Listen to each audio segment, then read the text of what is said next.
এখন প্রশ্ন হচ্ছে এখানে কাটাকাটি করছে, এখানে কাটাকাটি কেন করে নাই? কারণ হচ্ছে দেখো এখানে লাস্টে আছে s minus M divided by b minus M. এখন এই b মাইনাস এম এই জিনিসটার পার্থক্য যেটা, এটা তুমি জানো না। তাহলে দেখো 100 180 100 এই তিনটাকে তুমি কাটাকাটি দিতে পারবা, কিন্তু 27 কে তুমি কি আর 5 দিয়ে কাটাকাটি দিতে পারবা বা 20 দিয়ে কাটাকাটি দিতে পারবা? পারবা না। যখন তোমার এটা মিলবে না তখন তোমাকে আবার বেসিকে ফিরে যেতে হবে।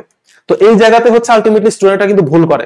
যখন তুমি সেলসিয়াস থেকে ফারেনহাইট কনভার্ট করবা তখন তুমি নিচে 5 আর 9 দিয়ে অঙ্ক করতে পারবা, ফারেনহাইটের সাথে কেলভিন 9 আর 5 দিয়ে অঙ্ক করতে পারবা। কিন্তু তুমি যদি নতুন কোনো স্কেল নিয়ে আসো অথবা তুমি যদি কোনো ত্রুটিপূর্ণ থার্মোমিটার ব্যবহার করো, এখন ত্রুটিপূর্ণ থার্মোমিটারের বৈশিষ্ট্য কি? ত্রুটিপূর্ণ থার্মোমিটার ধরো এখানে যেটা ত্রুটি নাই সেটা হচ্ছে 0 ডিগ্রি দেখাবে, এখানে 100 ডিগ্রি দেখাবে।